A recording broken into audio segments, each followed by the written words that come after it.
Hey vinyl community, it's Joel coming at you from Planet 13, and I'm just going to display some albums that I picked up at the end of March. Most of these were just me trying to fill in some gaps in my discographies of bands that I like. So you're going to see a lot of the same artists in this episode, and that's all I got. So let's get to it. First album I picked up is Hotter Than Hell by Kiss. This is their second album, I believe. This is the 2014, maybe 2015. I think it's 2014 reissue. It's got this shiny metallic cover that you can't really tell because I still have the shrink wrap on this. And here's the back cover. So from what I've heard, a lot of people on, if you go on the Steve Hoffman groups, they say this sounds better than the original. It just has a more rockin' sound to it.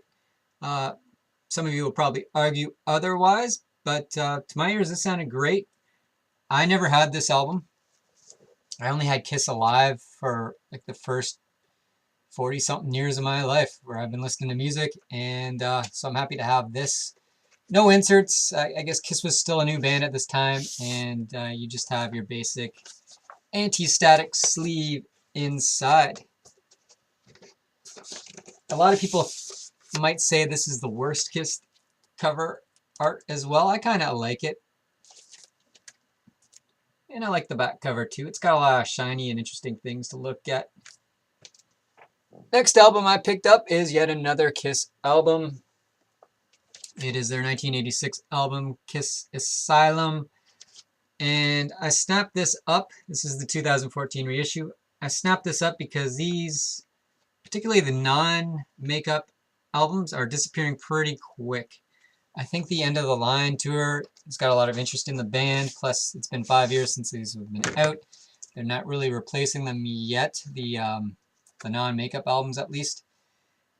This doesn't come with an anti-static sleeve, just your basic lyrics and some photos of the band. This album, not one of my favorites, but I'm kind of digging it. I've never had this album either. I only knew a couple songs off here, which were Tears Are Falling and All Night. And that last song, never a favorite of mine. I think because of the video. Video is super cheesy. I think Kiss says it was tongue-in-cheek, but I don't know. I think they kind of crossed the line with the sleaziness there. It's just a stupid video. I never liked it.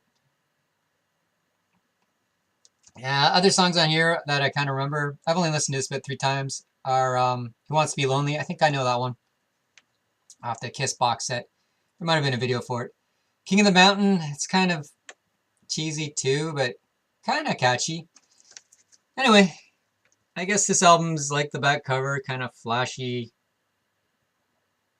outfits, so it's kind of flashy songs, kind of fluorescent, kind of poppy. It's produced by Paul Stanley and Gene Simmons, and Gene apparently admits he wasn't really into this album. He was still seeking out his movie career at this time, so he had very little input into this album. And I think it's the first album with Bruce Kulick. I could be wrong there. Probably wrong there, but... Next album up is Kiss Lick It Up. This is their first album without makeup. It's got Vinnie Vincent on guitar. He wasn't an official member of the band just yet. I never had this album either. I don't really have a lot of Kiss albums. I bought the box set and I bought the Kiss Alives on cassette when I was a kid, and that was kind of good enough. And I had Smashes, Thrashes, and Hits, so I never really had, I think aside from Destroyer and Love Gun, I never really had any albums, so I'm seeking these out. I kind of want to get everything by Kiss that's official. Not much to this album. So no pictures on the back, just very white. Which I found interesting because, I think people want to see Kiss what they kind of look like without makeup, and they just have Kiss on the front cover without makeup and nothing else inside. So, that's that. And I like that album. It's pretty good. I only listened to it once, I think I said that, so I still have to listen to it more. Next album I had on CD. It's Carnival of Souls. It's Kiss's follow-up album to Revenge that was never released because they had the reunion, and then they released it, I think, just before Psycho Circus, but no one really picked it up, I don't think, at the time. I didn't get this till like 2003 on CD when I saw it for like $5 used, and I think I got it just because I had the box set and I recognized some songs. If they had released this when they originally meant to, which was probably in 95, 94, 96, somewhere in there, I would have been really into this. It's kind of like a grungy, grisly kind of Kiss, not very flashy like the last couple albums I showed. Just very they kind of do some depressing songs. And they only really released this, I think, because people were distributing bootlegs of it. So that's why the cover art is kind of out of focus and bootleggy, kind of, I don't know, blurry. And then you get your picture on the back, and then it just comes in an anti-stack sleeve. There's nothing else inside. Like I said, I think I would have liked it if I heard it earlier, but now, like, I had this on CD, and I remember putting it in my car, because I only listen to CDs in my car when I drive, about 3-4 years back, and I couldn't get through it. Which isn't to say it's bad music, it's just not driving music. It's not music I want to drive to. I'll listen to it on an album while I do stuff around the house or read or whatever. Go on the internet. It's kind of good. I like it. I think I'll like this a little bit more than I would driving. So not a bad album. A lot of people, I think, are mixed on it. Some people think it's the greatest Kiss album ever. Others think it's the worst. I'm in between. In the same vein as Kiss, I picked up Motley Crue, Shout at the Devil. I picked this up before The Dirt was released because I thought prices might go up. At my record store today, prices have not gone up. There doesn't seem to be really interest in people snapping up these Motley Crue albums. But this is really the only Motley Crue album that I like start to finish, so that's why I wanted to get it. Actually, I like Dr. Feelgood. And that's the inside. It's kind of a cool gatefold. And you got the back cover there. And then they kind of have this, I guess, the lyrics here. And then this beat up kind of pentagram on the inside. Pretty good album. I'd say it's probably Motley Crue's best, next to Dr. Feelgood. Yeah, and they're self-titled. I like that one a lot. That doesn't have Vince singing. I do want to get the other Motley Crue albums, at least the ones before Dr. Feelgood. I don't know if I'll get Saints of Los Angeles yet. Who knows? But I don't know why I just showed this spine. I just did, though. Next album I picked up is Iron Maiden, Somewhere in Time. So a really cool kind of futuristic album cover art. It's got some a lot of in-jokes in there about Blade Runner and other Iron Maiden kind of trivia. If you go down their Wikipedia page, it lists a lot of it.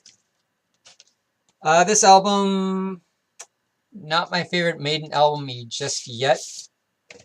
I think this is the first album where they have guitar synthesizers, and I don't even know what that means. I don't know if it's synthesizers emulating guitars or it's something else. I don't know.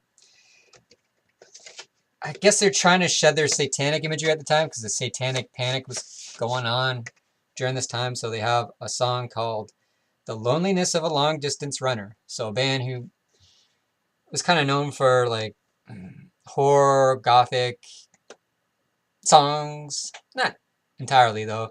They were releasing a song about running, which it's okay by me, I guess. Not my favorite song on there, but it's pretty good. My favorite song on here would have to be Alexander the Great.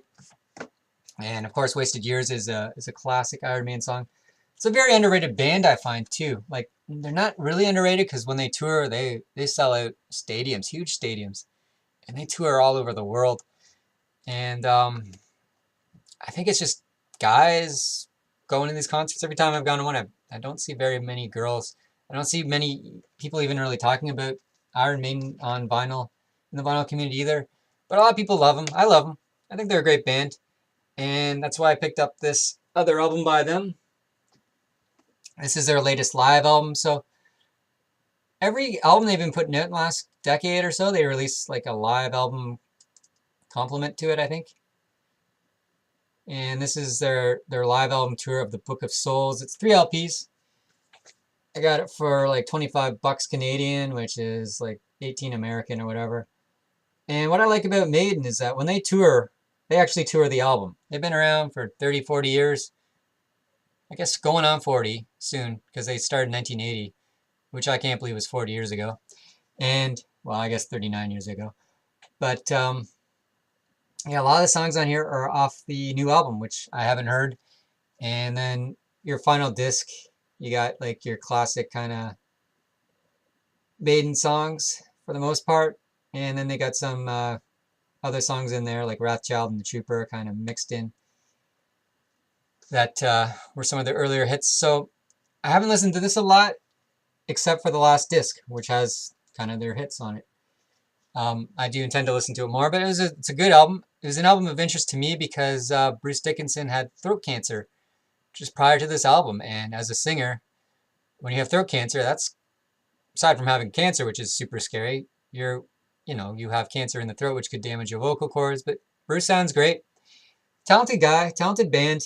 Bruce is a licensed airline pilot too, so he flies the band around, or he pilots the band around during, I guess he can't do it all the time because he has to have a certain amount of time off between performing and flying. But it's pretty cool. They have their own little Iron Maiden airplane, which flies them from stop to stop. And they take the whole crew on them, so they don't like bust the crew or anything. The crew, the band, they're all on one plane with everything, all their gear. And there's some inner artwork there. So for 25 Canadian, really good value. Would have probably liked this when I was a bit younger, when I was more into Maiden. But I'm slowly getting back into Maiden. Last album I picked up, or actually last band I picked up, I got 2 albums by them. I got Static Age by the Misfits. I've had this before on CD, and I think this was released in '96.